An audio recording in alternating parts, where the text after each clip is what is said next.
Semuanya, perkenalkan kami dari kelompok 7 kelas Biologi Dasar 16 akan meresensi film yang berjudul Just Turtles Exploring the Lives of Ancient Reptile yang dikeluarkan oleh channel Get Factual.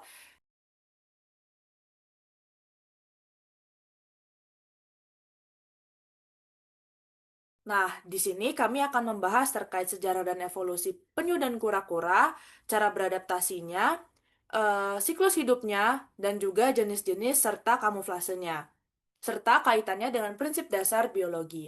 Tanpa berlama-lama lagi, yuk kita simak. Is made up of three main parts. The upper section is the carapace.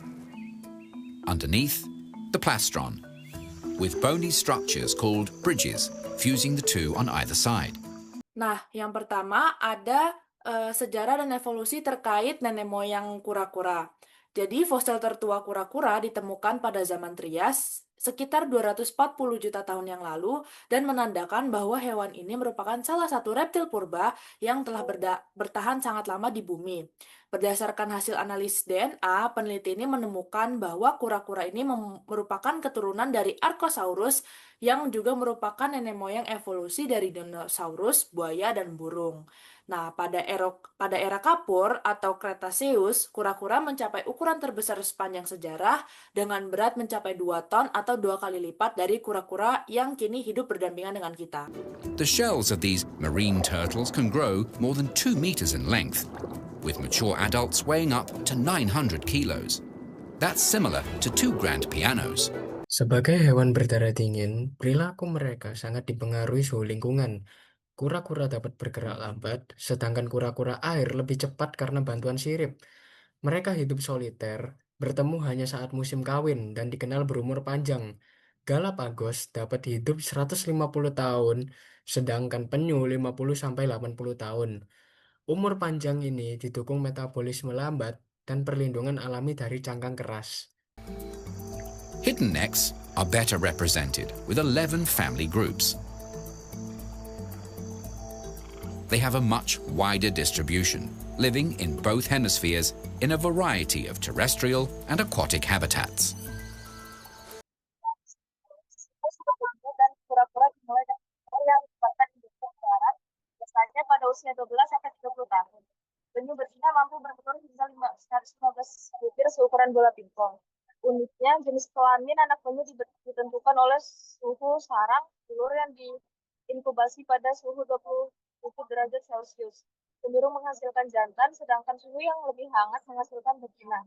Setelah 50-70 hari, telur akan menetas dan anak penyu berukuran sekitar 5 cm secara naluriah langsung menuju laut, meskipun hanya sekitar 1% dari mereka yang dapat bertahan hidup hingga dewasa.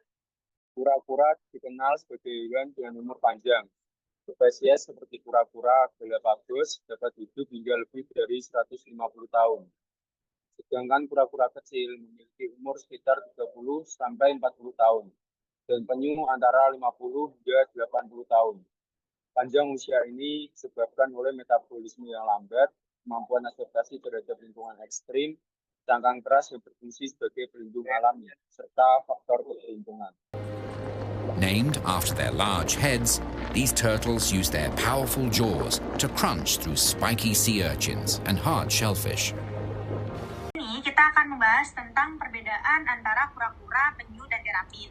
Kura-kura, penyu, dan terapin adalah reptil dari ordo yang sama, yaitu ordo Testudines yang hidup di habitat air dan darat. Bersifat ektotermik dengan suhu tubuh bergantung pada lingkungannya. Cangkangnya terdiri atas karapas di bagian atas dan plastron di bagian bawah. Disatukan oleh tulang, bridge, dan dilapisi oleh keratin sebagai pelindung dari predator dan penghambat kehilangan air. Kura-kura darat memiliki cangkang puba yang tinggi dan kaki yang kokoh tanpa adanya selaput. Sedangkan kura-kura air dan penyu memiliki cangkang datar dengan kaki berselaput atau sirip untuk berenang. Mereka terbagi menjadi 2 subordo berdasarkan struktur lehernya, yaitu Cryptodira yang menarik leher lurus ke belakang dan Pleurodira yang menarik leher ke samping. Biasanya ditemukan di belahan bumi selatan. Bagaimana mereka beradaptasi? Bentuk cangkang Bentuk kaki dan cangkang kura-kura dan penyu mencerminkan adaptasi habitat dengan sirip dan cangkang rata pada penyu laut untuk berenang cepat, serta cangkang kuba pada kura-kura darat sebagai perlindungan. Penyu laut memiliki metabolisme lambat untuk menyelam lama, bertelur di darat dengan penentuan jenis kelamin berdasarkan suhu sarang, serta menjaga keseimbangan cairan lewat kelenjar garam. Sementara kura-kura darat seperti Galapagos dapat bertahan tanpa air dengan mengubah lemak menjadi air metabolik. Untuk menjaga cairan di lingkungan laut, penyu mengeluarkan kelebihan garam melalui kelenjar di mata, sehingga tampak menangis. Air mata tersebut juga membantu membersihkan pasir saat menggali sarang. Di sisi lain, kura-kura darat besar seperti Galapagos dapat hidup tanpa air sehingga setahun dengan memecah lemak tubuh menjadi air metabolik. Selanjutnya, cara kura-kura berkamuflase yaitu kura-kura memiliki penglihatan tajam dan mampu melihat warna berguna untuk mengenali makanan dan predator.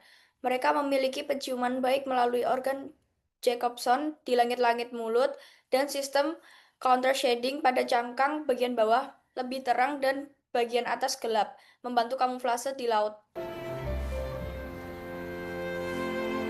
Kaitan kura-kura dengan prinsip biologis. Yang pertama yaitu prinsip universalitas. Tampak dari kesamaan mekanisme genetik dan fisiologis kura-kura dengan hewan lain, termasuk peran DNA.